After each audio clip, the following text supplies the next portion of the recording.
Hello, good evening to all. कैसे हैं आप सभी? एसएससी स्टेनोग्राफर का आज है आपका ये सेट नंबर 3, जिसको हम लोग कराएंगे पार्ट 1। इसका आज अपलोड हो जाएगा, यानी कि एक पार्ट इसका आज आ जाएगा, जितने भी क्वेश्चन हो पाएंगे 50 के आसपास, और नेक्स्ट पार्ट इसका हम लोग करेंगे कल मॉर्निंग में अपलोड, जैसे कि हर रोज़ होता है आपके साथ में। साथ ही साथ आपको बताता चलूँ कि आज रात 10 बजे, कंटिन्यू नहीं, डेली नहीं, लेकिन आज रात 10 बजे आपके सामने एक वीडियो आ जाएगी क्लोज टेस्ट की। यस, क्लोज टेस्ट को सोल्व करने की ट्रिक्स मैं बताऊंगा आज रात को 10 बजे। यस, उचित समय मिलने पर ये वीडियो अपने आप आपके पास आ जाएगी। आज 10 बजे देख लीजिएगा, एक बार तैयार रहेगा।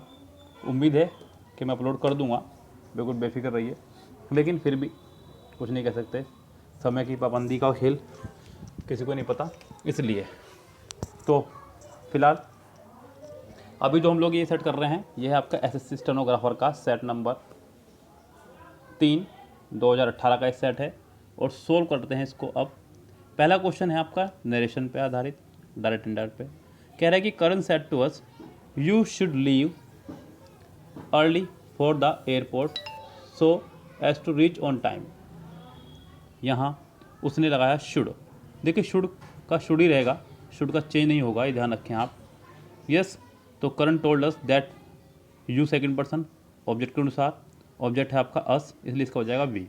Current told us that we, current told us that we, current told us that, यानी कि सी रेस से बाहर, और current told us that we, ये ए बी और डी रेस में शामिल हुए। और वी के बाद में वुड पहले में है, दूसरे में हैड है इसलिए ये बाहर, तीसरे में शुड है इसलिए ये रेस में शामिल। याद रखिएगा, यहाँ पे शुड चाहिए क्या अर्थ में है, एज ए सब्जेक्ट, ये पोजीशन चेंज नहीं करेगा अपनी। तो यहाँ पे अच्छा हुआ कि आप इसको शुड ही रहने दें, और वी के साथ में आप शुड लगाएं, यानी कि डी आंसर रहने दें। यस, ज़्यादा अच्छा रहेगा कि आप इसका आंसर डी लगाएं। यस, डी इसका करेक्ट आंसर हो जाएगा। चलते हैं नेक्स्ट सेंटेंस पे। नेक्स्ट है आपका वोकेबलरी बेस्ड। ये वोकेबलरी आपकी बीनीथ, जो कि है एक प्रपोजिशन। बीनीथ का मतलब होता है नीचे। जब किसी चीज़ को आप किसी चीज़ के जस्ट बिल्कुल नीचे रखते हैं, उसके लिए लगाते हैं आप लोग बीनीथ। यस, ये 3 वर्ड होते हैं आपके जैसे नीचे के अर्थ में। मैं आपको तीनों बता दूँ। एक आपका बीनीथ, दूसरा है आपका बिलो, थोड़ा मैं बड़ा कर दूँ कैमरे को, और तीसरा है आपका अंडर। बीनीथ का मतलब होता है बिल्कुल जस्ट टच करते हुए नीचे होना। अंडर का मतलब नीचे लेकिन टच करते हुए ना हो। बिलो का मतलब नीचे लेकिन ना टच करते हुए हो, ना उसकी सेम डायरेक्शन में हो। यस, ये तीनों चीज़ें याद रखें आप। ये बहुत ही बढ़िया प्रिपोजिशन है, आपके लिए काम आ सकती हैं, एग्जाम में आई हैं तो मैंने आपको बता दी। यस, इसलिए इन्हीं की जस्ट 3 भाई और भी हैं, वो हैं उल्टे, ऑन, अबव और ओवर।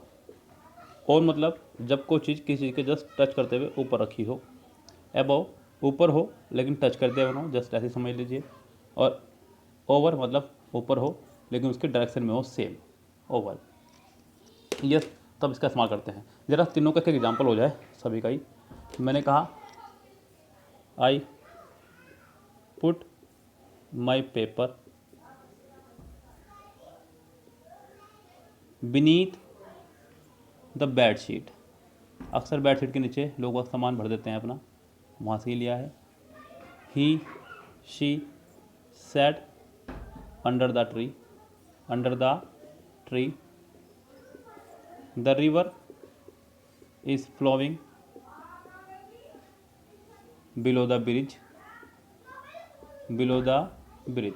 तो ये कुछ सेंटेंस मैंने आपको बताया तीनों प्रपोजिशन पर। पहले वाली पे, पहले में कह रहा है कि सॉरी, चादर के नीचे उसने पेपर रख दिए, तो इसलिए बिल्कुल जस्ट टच करते हुए होंगे। पेड़ के नीचे बैठा हुआ है, उसके ही डायरेक्शन में होगा, सेम डायरेक्शन में, लेकिन जस्ट नीचे नहीं होगा। और ब्रिज के नीचे बह रही है नदी, तो खाली ब्रिज के नीचे ही नहीं, सारी तरफ बह रही होगी, लेकिन है ब्रिज के नीचे ही, ये कह सकते हैं आप। तो ये हो गया आपके एग्जाम्पल, बाकी उनके तो आप अच्छे से जानते ही हैं। ब्रिज मतलब नीचे। हमें यह बताना है एंटोनियम्स। तो यहाँ पे अच्छा होता अगर यहाँ ओन होता, लेकिन ओन है नहीं, तो अब आप यहाँ पर अबव लगाएंगे, इसके अलावा कुछ नहीं लगाएंगे, बिकॉज बाकी सभी प्रपोजिशन है। बिनाइड मतलब पीछे, बिसाइड मतलब बगल में, अपोजिट मतलब सामने।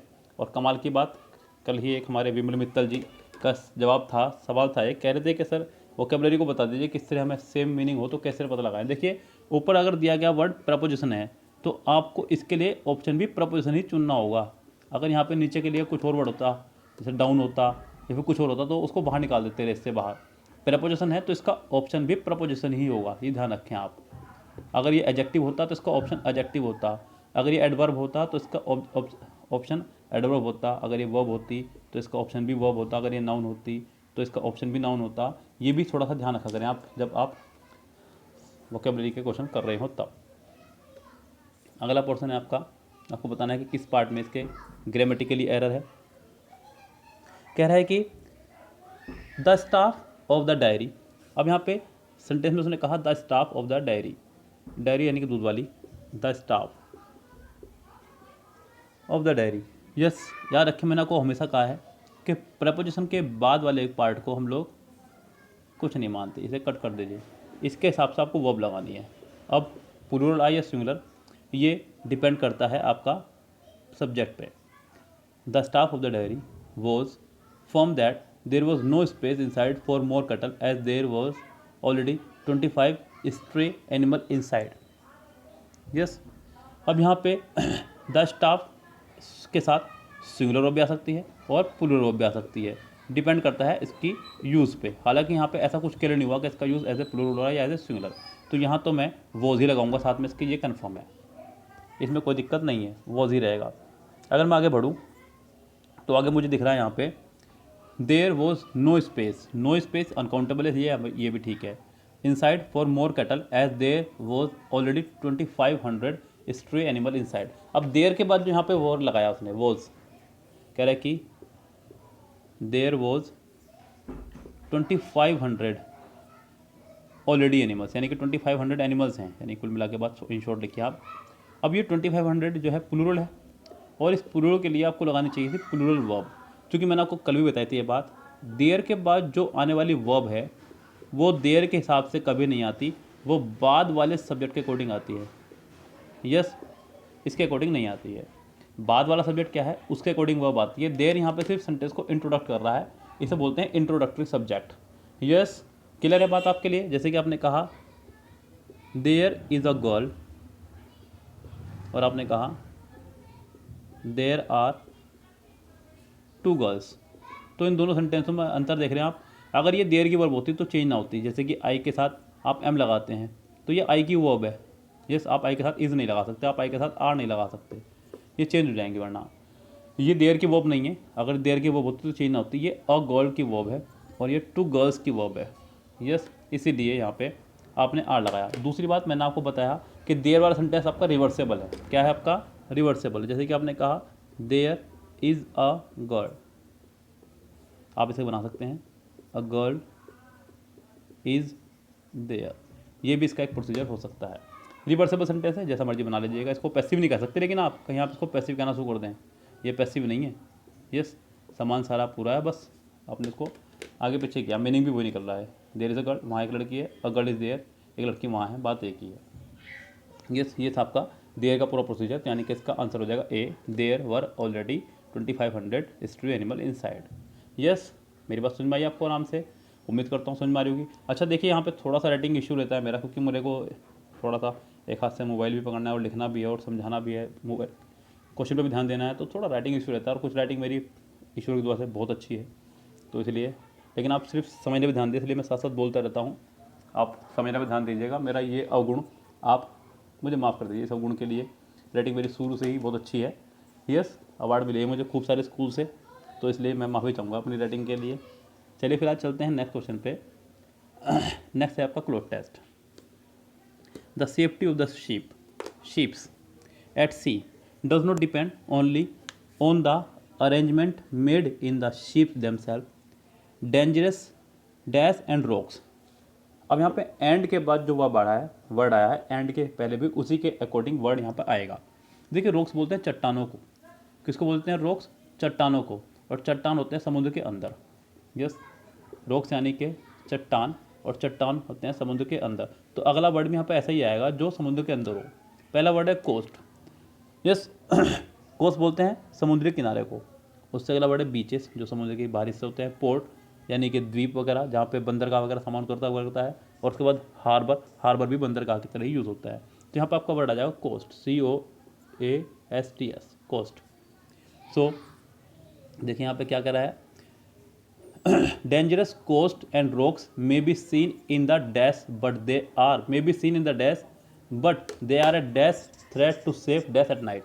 यहाँ पे डे और नाइट की बात हो रही है। किसकी बात हो रही है? यहाँ पे गौर करें, यहाँ पे मे be seen in the dash and night, यानी कि बट आया तो विरोधाभास है। क्या है? बट आया तो विरोधाभास, यानी कि कॉन्ट्राडिक्शन। याद रखें आप, बट आता ही कॉन्ट्राडिक्शन के लिए, अगर एंड आता तो कोई दिक्कत नहीं थी लेकिन बट है तो समझो कॉन्ट्राडिक्शन। कॉन्ट्राडिक्शन के बाद वाला वर्ड क्या है आपका? नाइट। इसका मतलब कॉन्ट्राडिक्शन से पहले वाला वर्ड रहेगा आपका डे। क्या रहेगा? डे। वो आपका सी ऑप्शन, डे टाइम, यानी कि फिफ्थ का हो जाएगा सी, बिल्कुल clearly. But may be seen in the day time but they are a threat to safe dash at night. अब यहाँ आपको देखना है कि यहाँ क्या ऑप्शन हो सकता है। अब यहाँ पे रात में यात्रा करने के लिए हम लोग लगाएंगे नेविगेशन, क्योंकि नेविगेशन लगता है नौकाचारण के लिए। ये अलग से होता है समुद्र के जहाज़ों के आगे लगे होते हैं, जो दिशा सूचक का काम करते हैं, नेविगेशन। यस, इसके डिपार्टमेंट भी होते हैं अलग से ही नेट पर सर्च कर लीजिएगा, बहुत अच्छे से पता चल जाएगा इसके बारे में। Navigation at night. Light house are there for dash at such places to warn sailors of the dash. Lighthouses are there for, अब देखिए यहाँ पे क्या हो सकता है, are there for raised. Raise का मतलब होता है मैंने आपको बताया था दो वर्ड होते हैं आपके, एक तो राइज और एक रेज्ड।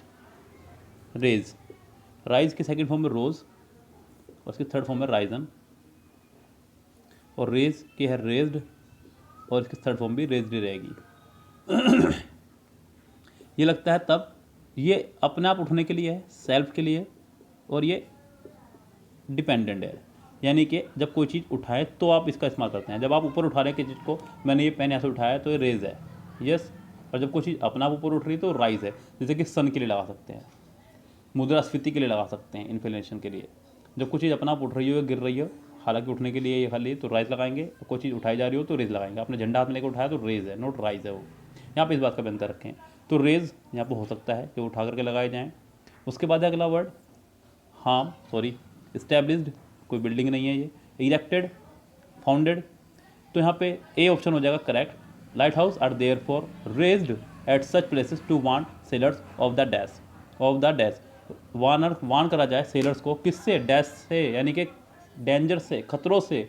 लाइट हाउस तभी तो लगाए जाएंगे ना, तो डेंजर, यानी कि ये कन्फर्म है कि 8 में सी आएगा। Modern light house are put up at all such places, मुंह से निकला ही नहीं कुछ और। Such places near the course followed by dash, followed by dash. अब फॉलोड बाय किसके द्वारा? कौन घूम रहा है नाव में? Yes followed by sailors, boats, ships या captain. Followed by captains. On some rocky coast several light house may be dash, may be dash 11 में देखें, पुट, बिल्ट, इस्टेब्लिश और set. May be built, may be built, B के बाद third form, हालांकि सभी third form है ये, yes लेकिन यहाँ पाएगा बिल्ट, यानी कि बनाया जाना, not far from each other, and in order that the dash on a ship mechanics, passengers, attendants और सेलर्स। तो यहाँ आप लगा देंगे सेलर्स, क्योंकि शिप के अंदर बैठते हैं सेलर्स, पैसेंजर्स नहीं। That the sellers on the ship में डैश वॉच, अंडरस्टैंड, सी, नो। तो यहाँ पे आप लगा देंगे नो, क्योंकि आगे आ रहा है विच। सेलर्स ऑन अ शिप में नो विच इज़, विच यहाँ थोड़ा सा मुझे लग रहा है कुछ गड़बड़ी है, लेकिन अगर डब्लू फैमिली खड़ी हो तो आप हमेशा नो का इस्तेमाल करते हैं ऐसी कंडीशन में, यस। तो 13 में हो जाएगा आपका नो यानी कि डी। चलते हैं नेक्स्ट सेंटेंस पे। नेक्स्ट सेंटेंस है आपका 14 सेंटेंस। आपको बताना है कि इम्प्रूव करना है अंडरलाइन पार्ट। अब यहाँ ध्यान दीजिएगा, ये तो कन्फर्म है कि इस सेंटेंस में गलती है। क्यों गलती है? क्योंकि सेंटेंस में डबल मॉडल वर्ब आ रही है। क्या आ रही है सेंटेंस में? They will come if you will invite them. Sentence में डबल मॉडल वर्ब है, डबल मॉडल वर्ब आई है। इफ़ से पहले वाले पार्ट में भी मॉडल वर्ब है, इफ़ के बाद वाले पार्ट में भी मॉडल वर्ब है। और मैंने आपको बताया कि एक ही सेंटेंस में कभी भी डबल मॉडल वर्ब यानी कि double future, yes, double past, double present, double interrogative, double negative, यानी कि कोई भी चीज़ ऐसी जो सेम कैटेगरी की हैं डबल नहीं आ सकती, चाहे आप उसे हिंदी बोलते हुए इस्तेमाल कर रहे हो। मैंने कहा कि यहाँ थूकना मना नहीं है, मैंने कहा कि यहाँ थूकना मना नहीं है, तो क्या सेंटेंस ठीक है? जी नहीं, मैंने कहा यहाँ थूकना मना नहीं है, इसका मतलब थूको भाई, क्योंकि मैंने मना भी कह दिया और नहीं भी कह दिया, डबल नेगेटिव है। क्या है आपका सेंटेंस? Double negative. जब डबल नेगेटिव होगा तो ये बन जाएगा पॉजिटिव, ये तो मैथमेटिक्स की भी टर्म है। माइनस माइनस, जी पता है आपको तो भाई मैथ भी आती है, माइनस माइनस प्लस, ये मैथमेटिक्स की भी एक टर्म है।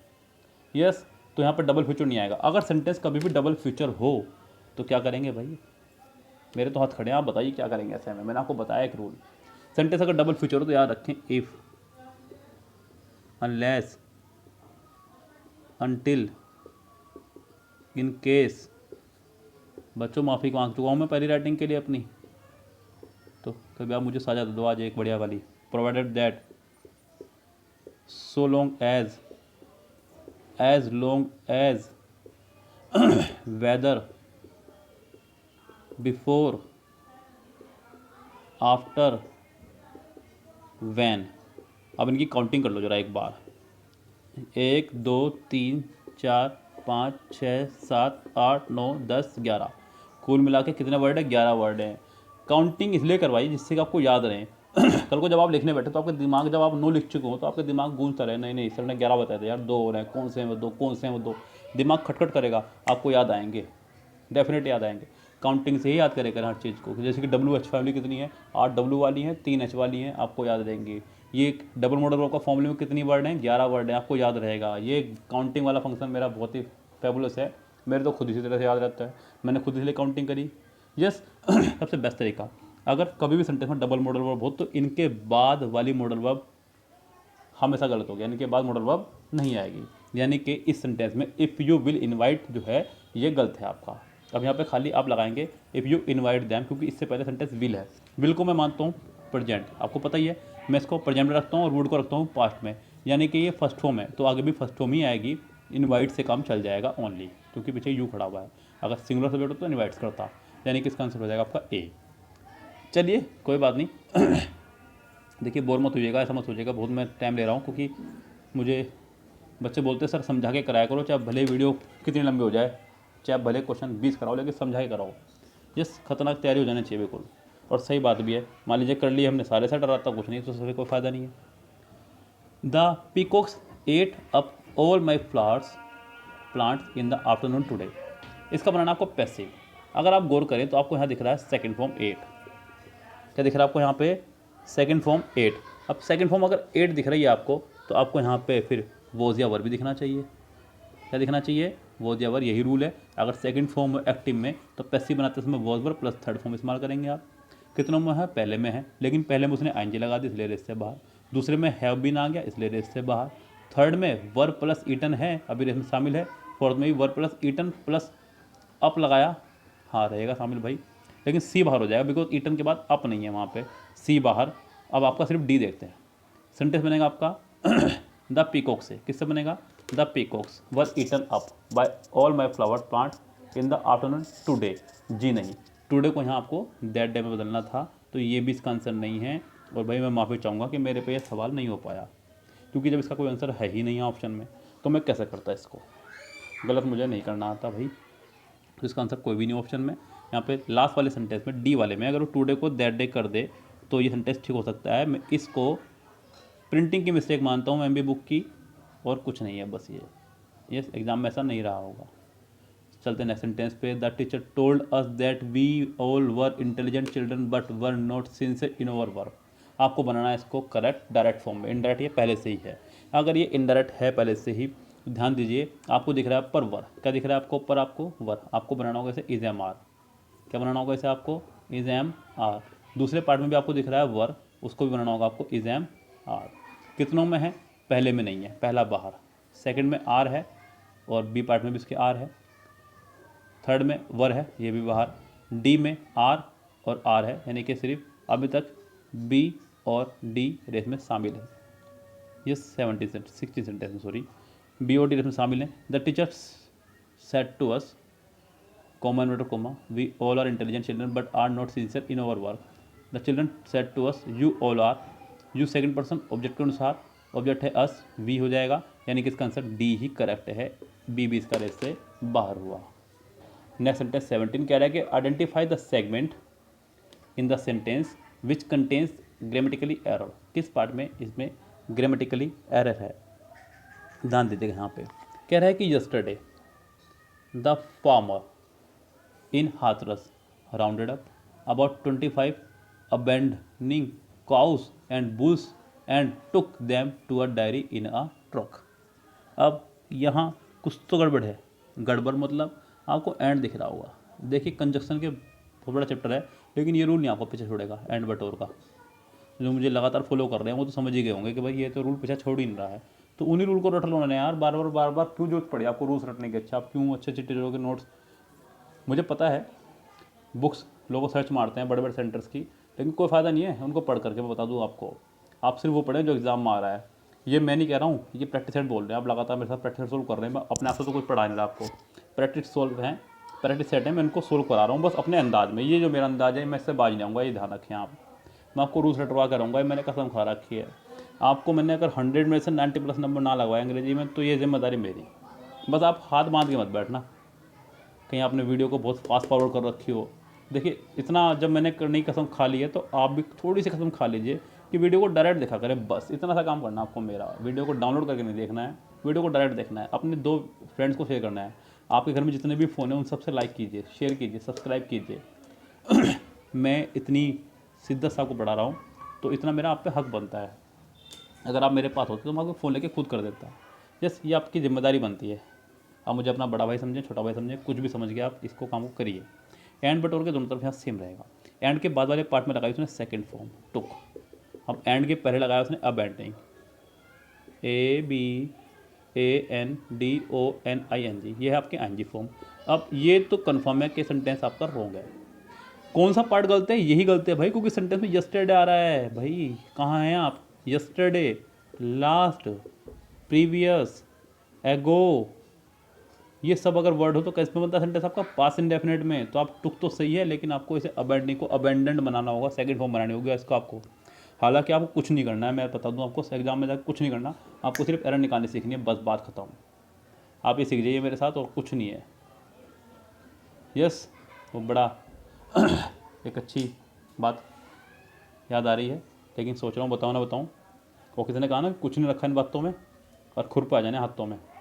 तो याद रखें भैया, आपको सिर्फ और सिर्फ एरर निकालनी सीखनी है, गलती निकालनी, कुछ नहीं करना। आपको एरर ठीक भी नहीं करके आने एग्जाम में, वो सीख लीजिए आप। इसका बी पार्ट एरर है।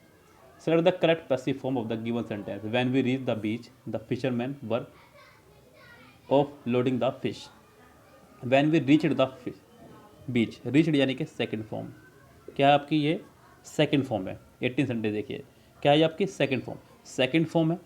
यस, उसके बाद अगला लगाया उसने was verb plus ING, was verb plus ING।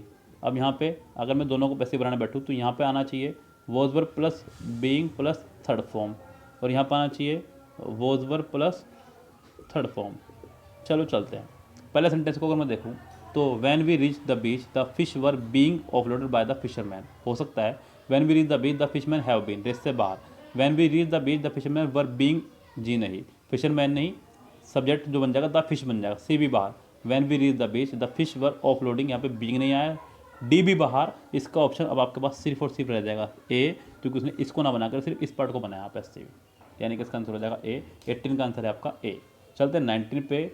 Select the most appropriate meaning of the underline idiom of the given sentence. आपको बताना है इसका अंडरलाइन वर्ड का जो इडियम है इसका क्या मतलब है। CI2I, CI2I मतलब सहमत होना। क्या होना? किसी से सहमत होना, एग्री होना। Discuss, think with each other, want to see each other, agree with each other. Yes, C इसका आंसर हो जाएगा करेक्ट।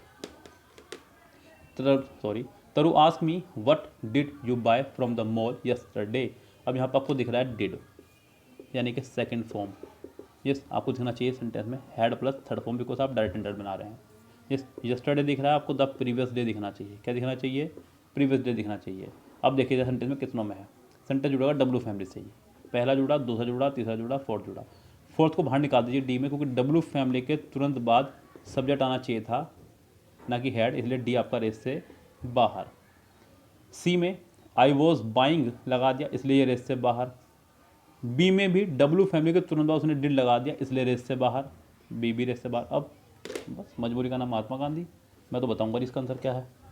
चलते हैं नेक्स्ट सेंटेंस में। सेंटेंस नंबर आपका 21। Select the most appropriate option to fill in the blank. She was angry, 21 देखिए।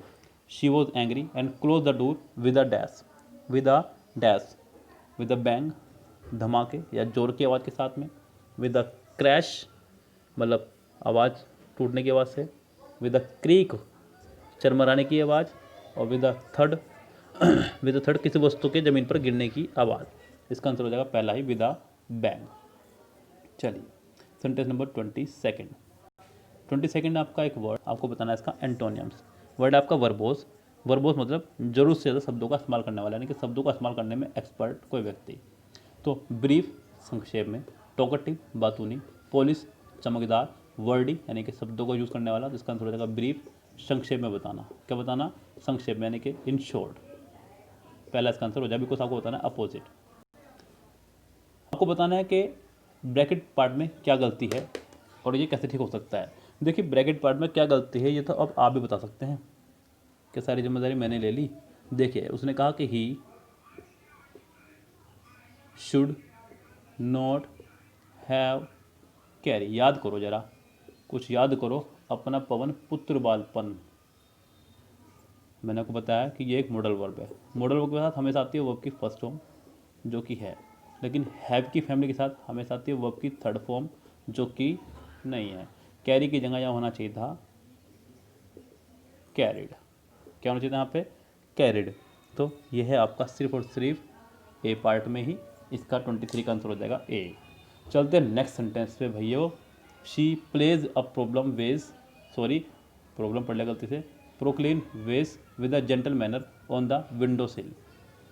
24 यहाँ पे गौर कीजिए, इन सेंटेंस में इन अ जेंटल मैनर कहा है आपने, with a gentle manner sorry, यहाँ पे होना चाहिए था इन अ जेंटल मैनर या फिर इन अ जेंटल स्टाइल 24 में, यानी कि इसका आंसर हो जाएगा आपका सी।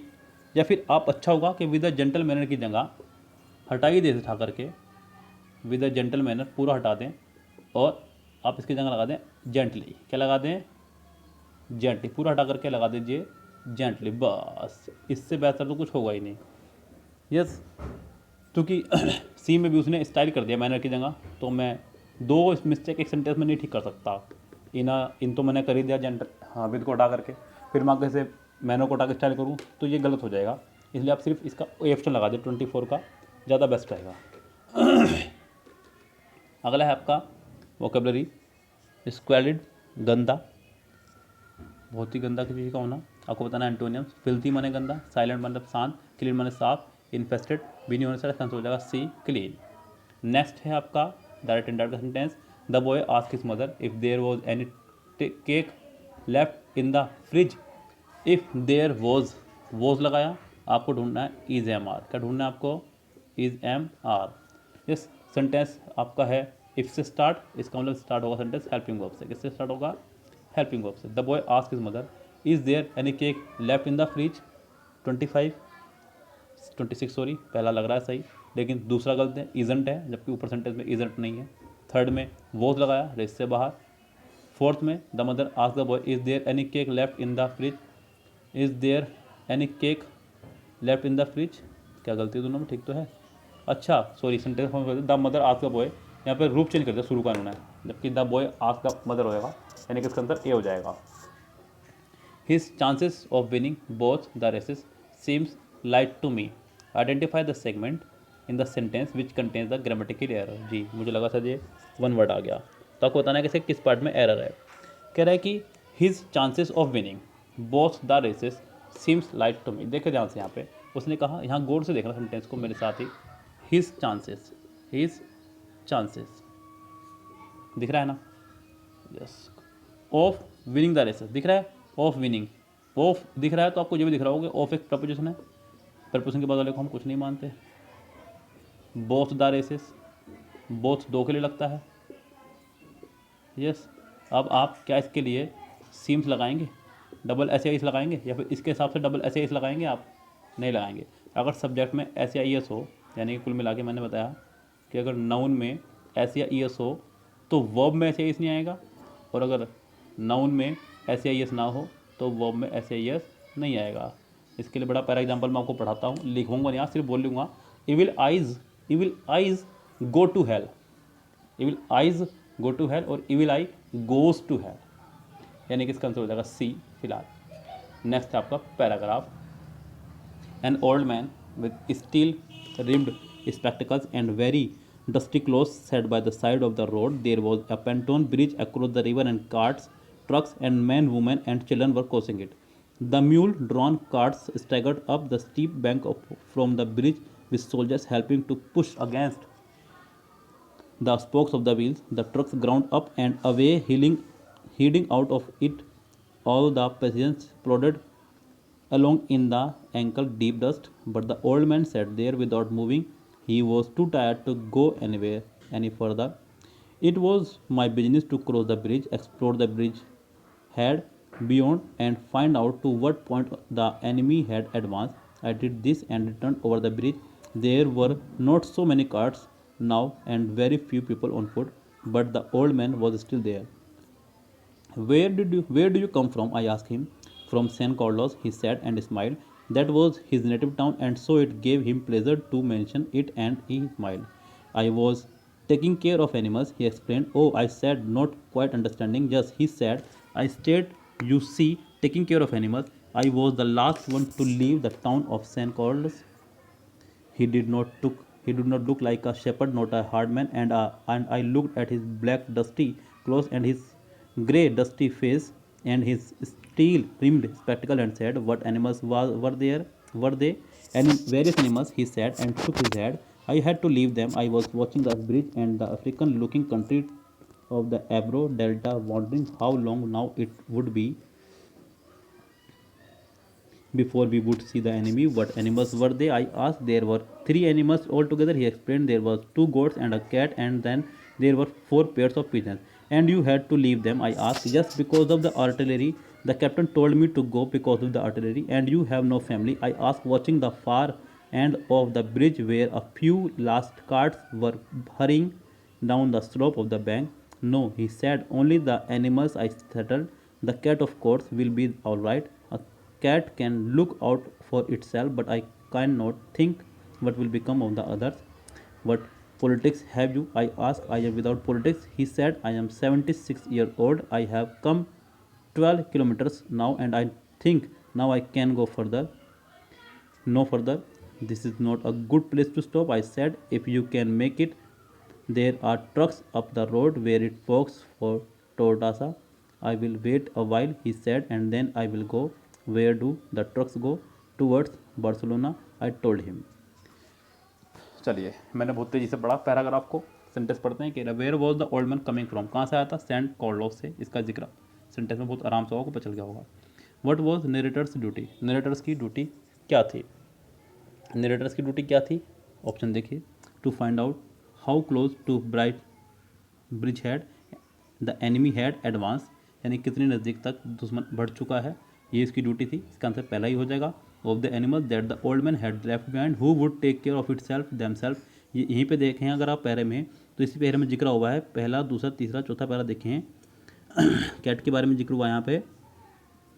कह रहा है कि the cat of course will be all right, a cat can look out for itself, यानी कि कैट इसका आंसर हो जाएगा। 31 the old man sat by the side of the road because he was tired, he wanted to survey the scene, he was waiting for the truck, he was too tired to walk further, यानी कि सी इसका answer हो जाएगा। the old man was worried about, क्यों था वो दुखी old man? देखिए फटाफट से पढ़िए। Because the safety of his animal, B इसका आंसर हो जाएगा। चलते हैं 33 पे। The Titanic was considered as safe that it carried only 20 life boat. चलिए, the Titanic was considered as safe that, यहाँ पर उसने इस्तेमाल करा एज सेफ दैट का, जबकि ये कोई रूल नहीं है, रूल है सो दैट का। किसका रूल है आपका? सो दैट का। तो यहाँ पर हो जाएगा सो मच सेफ दैट या फिर सो सेफ दैट। 33 का डी आंसर ज़्यादा अच्छा रहेगा। यस, इसका आंसर हो जाएगा आपका D. Select the correct active form of the given sentence, the trophy might be one by us. उसने इस्तेमाल करा माइट बी का, यानी कि उसने पहले ही इसको पैसिव बनाया हुआ, might be plus third form. आपको बनाना होगा might plus first form, might plus first form कितनों में है? The trophy might win us, he would win the trophy, we might win the trophy, क्योंकि अस जो ऑब्जेक्ट है वो सब्जेक्ट बन चुका होगा और इसका बन चुका होगा वी, यानी कि इसका सी आंसर हो जाएगा फिलहाल correct. Given the below are 4 sentences, 3 of which are jumbled. इनमें से 3 हैं आपके जम्बल। आपको बताना है कि इनमें से कौन सा सही है। Monarch butterflies are important pollinators, but their global population is falling. Scientists think that habitat loss and pesticides probably cause this. There was an 86% fall in the number of butterflies that they saw in California. An organization found that there were very few monarch butterflies visiting during this 2018 winter. देखिए option में अगर आप गौर करें तो sentence में ए के बाद B की ही रिक्वायरमेंट है।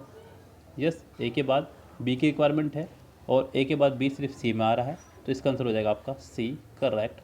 चलते हैं नेक्स्ट सेंटेंस पे। नेक्स्ट भी कुछ इसी तरह का सेंटेंस है 36।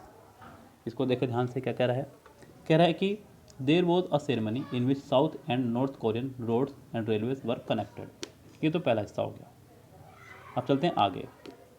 South Korea believes that this shows that the countries are willing to work together on rail and road modernization. The event was symbolic, but it is another step towards peace. ये थी आपकी एक event. क्या थी आपकी? Ceremony के लिए इस्तेमाल किया उसने इवेंट का, यानी कि इसका आंसर हो जाएगा आपका ए के बाद सी। ए के बाद सी जो कि 2 में है, ए में भी है और डी में भी है, ए के बाद सी। अब चलते हैं आगे। South Korea said that construction will go on while North Korea is closely watch. जी नहीं, पहले बी की बात हुई है। South Korea believe that this shows that the countries are willing to work together on rail and road modernisation, फिर उसके बाद कंस्ट्रक्शन शुरू होगा, यानी कि ए के बाद सी, सी के बाद बी और बी के बाद डी, यानी कि इसका आंसर हो जाएगा आपका डी करेक्ट। चलते हैं नेक्स्ट सेंटेंस पे। नेक्स्ट सेंटेंस आपको बताना है कि ब्रैकेट पार्ट सेंटेंस ठीक है या नहीं। 37 सेंटेंस कह रहा है कि we saw some farmer to tilling their field. We saw some farmer to tilling their fields. यहाँ एक बात का ध्यान रखें, ये 2 वर्ड मैं आपको बताना चाहूँगा, पहले भी बताया मैंने कई बार। एक तो वर्ड होता है सी, दूसरा होता है वॉच। अगर सी के बाद हमें कभी कोई वर्ब लगानी हो तो वो हमेशा आती है जीरेड फॉर्म में, और वॉच के बाद हमेशा आती है फर्स्ट फॉर्म में। मैंने कहा I saw a dancing girl, a dancing doll, I watched a dance doll. तो यहाँ पे यस, सी के बाद आईएनजी फॉर्म, वॉच के बाद फर्स्ट फॉर्म, ध्यान रखें हमेशा। तो यहाँ पे सेंटेंस में आईएनजी फॉर्म होना चाहिए थी टिलिंग, तो इसका आंसर सिर्फ बी हो सकता है और कोई इसका आंसर नहीं हो सकता, यानी कि 37 का आंसर हो जाएगा आपका बी। चलते हैं 38 पे। Kavya said to her mother please let me wear your, एक minute, green silk sari today. Sentence में आया है प्लीज़, तो आपको सबसे पहले ढूंढना होगा रिक्वेस्टेड। क्या ढूंढना होगा आपको? रिक्वेस्टेड कितनों में है? पहले में, हालांकि रिक्वेस्टेड किसी में भी नहीं है, ओह सॉरी डी में है। Yes, Kavya requested her mother to let me wear her green sari that day. Kavya entered her mother to let her wear her green sari, silk sari that day. To let me wear, यहाँ me first person subject के अनुसार, subject Kavya, Kavya के लिए यहाँ पर हर हो जाना चाहिए जो कि पहले में है। दूसरे में दूसरा रिश्ते बाहर दैट से जुड़ा है, तीसरा रिश्ते बाहर इफ से जुड़ा है। Kavya requested her mother to let me, यहाँ पे सिर्फ मी की वजह सेंटेंस ही बाहर हुआ है इससे, बाकी इस सेंटेंस में कोई भी दिक्कत नहीं है। मैं इसका ऑप्शन डी लगा सकता था अगर यहाँ पे मी को वो हर कर लेता तो, इसलिए फ़िलहाल अभी मैं इसका आंसर डी नहीं लगाऊंगा। 38 का आंसर हो जाएगा आपका ए। यस, चलते हैं 39 पे। In the interview she answered all the question with dash. She answered all the question with dash. 29। अब सेल्फ स्टीम की यहाँ जरूरत नहीं है, आत्मसम्मान। अश्योरेंस सॉरी इंश्योरेंस तो बीमा वगैरह, एश्योरेंस आश्वासन और कॉन्फिडेंस तो आपको पता ही है। In the interview she answer all the question with confidence. 30 नहीं 40 देखिए, कह रहा है कि marijuana is gaining popularity around the world and Thailand became the first Southeast Asian country to legalize it. Beginning with the new year, people will be able to use it as a medicine or study it. कोई जिक्र नहीं हुआ इसका। However, they will be able to carry certain amounts of the drugs. ये भी जिक्र नहीं है।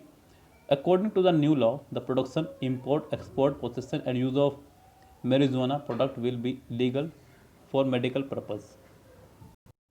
चलिए यहाँ अच्छा होगा कि आप ए के बाद सीधा डी लगाए। क्यों? क्योंकि मैरिजुआना का जिक्र जो ऊपर हुआ है वही सीधा डायरेक्ट डी में हुआ है। यस, तो इसका आंसर ए डी होगा। ए डी कितनों में है? सिर्फ सी में है। इसका आंसर हो जाएगा आपका सी करेक्ट। नेक्स्ट आपका वोकेबलरी बेस 41 कह रहा है कि एक्सपेंडेबल वर्ड है आपका एक्सपेंडेबल, जिसे बढ़ाया जा सके। एक्सपेंड से बनाया, एक्सपेंड मतलब बढ़ाना, जिसे बढ़ाया जा सके। बताना है आपको सिनोनिम। फ्लेक्सिबल लचकदार, रेजिस्टेंट रोकना, रिजिड का मतलब होता है सख्त, स्ट्रेट सीधा। तो यहाँ पे मेरे ख्याल में इसका आंसर हो जाना चाहिए फ्लेक्सिबल, और कोई इसका ऑप्शन फिट नहीं बैठ रहा है। नेक्स्ट है dash can prove fatal when operating complicated machinery. Tiredness, nervousness, negligence और डिस्टर्बेंस। यहाँ पे अच्छा होगा कि अब इसका आंसर लगाएं नेग्लिजेंस, क्योंकि लापरवाही से ही यहाँ पे फैलेगी कोई भी चीज़। Negligence can prove fatal when operating complicated machinery. अगर आपकी लापरवाही होगी तो ही घातक चीज़ें जो हैं जटिल होती चली जाएंगी। Select the most appropriate meaning of the underline idioms of the given sentence. यहाँ पे है एक इडियम बड़ा प्यारा, piece of cake. Piece of cake कितना इजी काम है ना, और कितना अच्छा लगता है जब बर्थडे हो आपका और आपको केक का पीस करना है। यानी कि बहुत इजी कार्य। इस इडियम का मतलब हो गया क्या? इजी कार्य, आसान कार्य। आपको ढूंढना है इसके ऑप्शन देखते हैं कौन कौन से इसके फिट बैठ सकते हैं। Out of her reach, beyond her capacity, very enjoyable, very easy. इसका आंसर हो जाएगा आपका डी करेक्ट। नेक्स्ट चलते हैं आइडेंटिफाइड द सेगमेंट। आपको बताना है कि इसके किस पार्ट में ग्रामेटिकल एरर है।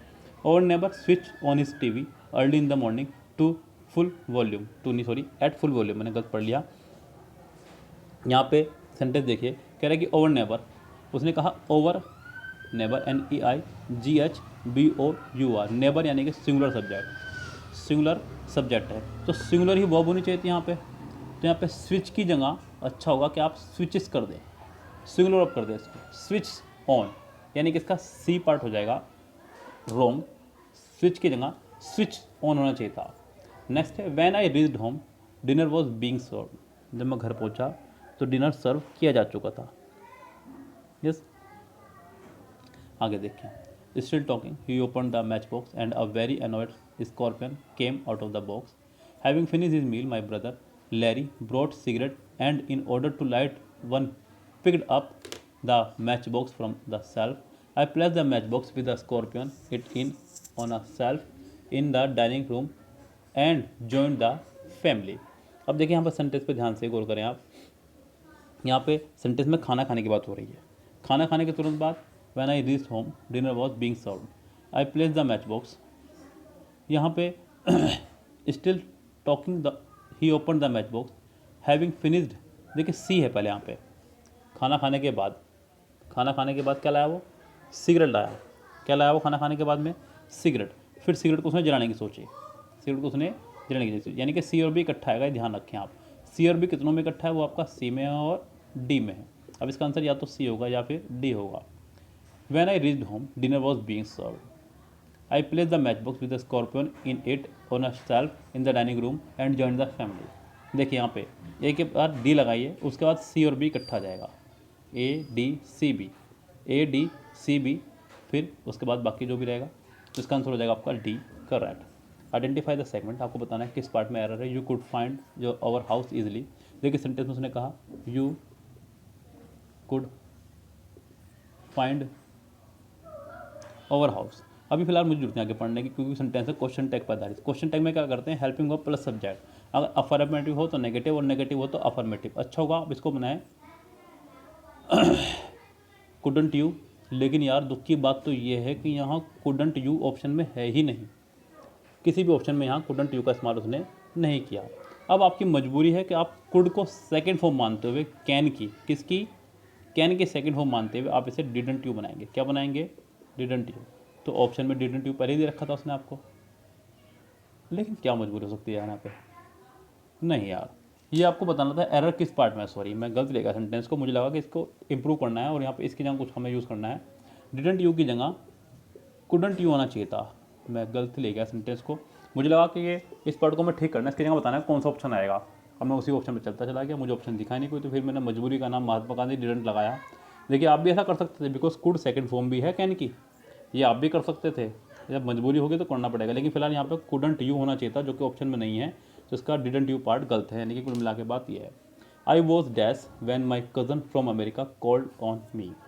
आई वॉज डैश देखिए ऑप्शन में क्या क्या दे रखे उसने हमें, वोकेबलरी बेस्ड है और कुछ सेंटेंस में ग्रामेटिकली रूप यही है इसके अंदर। यहाँ पे कह रहा है कि पहला ऑप्शन है बेनिफिटेड, चार्म, डिलाइटेड और satisfied. I was dilated, I was dilated, मैं बहुत खुश हुआ।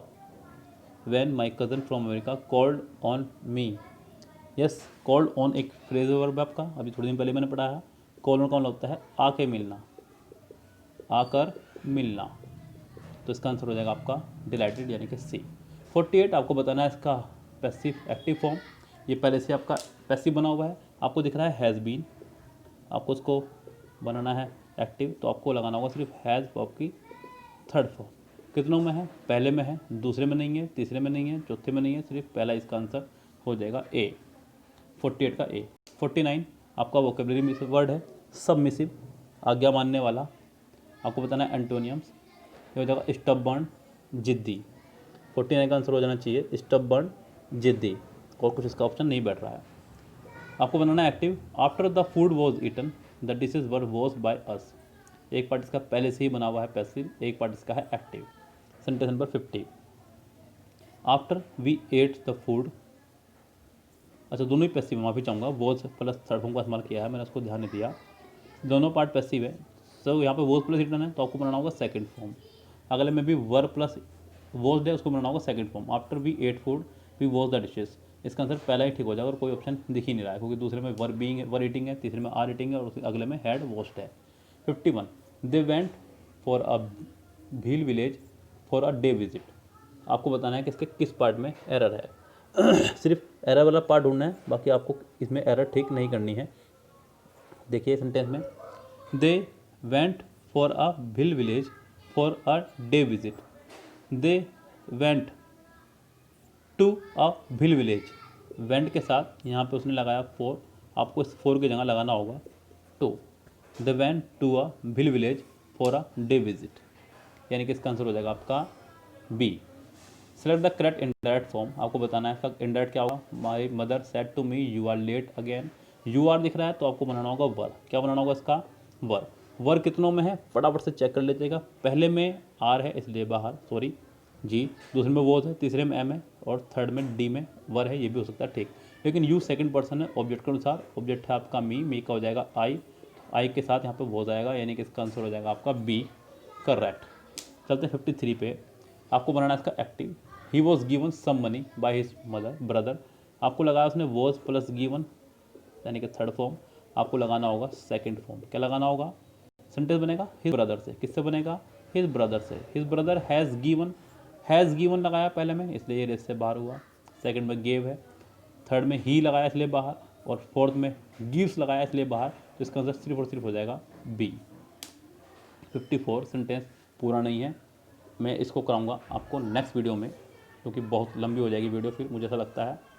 तो फिलहाल मिलते हैं आपसे कल पार्ट 2 के साथ में, और साथ ही साथ तैयार रहेगा आज रात 10 बजे भी मेरे साथ में एक क्लोज टेस्ट करेंगे छोटा सा, भले ही वीडियो 5 मिनट की हो, 7 मिनट की हो, 10 मिनट की हो, 20 मिनट की हो, 1 घंटे की हो, लेकिन करेंगे सिर्फ एक ही क्लोज टेस्ट बस, चाहे वो कितना बड़ा क्यों ना हो। यस, ये तो ये है कि बस थोड़ा सा एक ट्राई मार के देख रहा हूँ 10 बजे वीडियो आपको पसंद आ रही है नहीं आ रही है, आप लोग देख रहे हैं नहीं देख रहे हैं। अगर मुझे लगा कि इस पर व्यूज़ आ रहे हैं अच्छे खासे तो मैं इसको कंटिन्यू रखूँगा, अगर लगा नहीं आ रहे हैं तो इसको फिर मैं स्किप कर दूँगा, लेकिन चलेगा 10 बजे आपका क्लोज टेस्ट ही, ये ध्यान रखें आप। यस, तो फिलहाल चलते हैं, लेते हैं आपसे विदा। आपको मैंने आज एक काम दिया है, और काम दिया है आपको चैनल को लाइक शेयर सब्सक्राइब करने का, जितने भी घर में फ़ोन हो उन सभी से आपको व्यू बढ़ाने हैं, लाइक करना है, शेयर करना है और सब्सक्राइब करना है, और अपने फ्रेंड्स को भी, जो भी आपके दोस्त तैयारी कर रहे हैं उन सबको। फिलहाल have a nice day, see you tomorrow, शब ब खैर, गुड नाइट।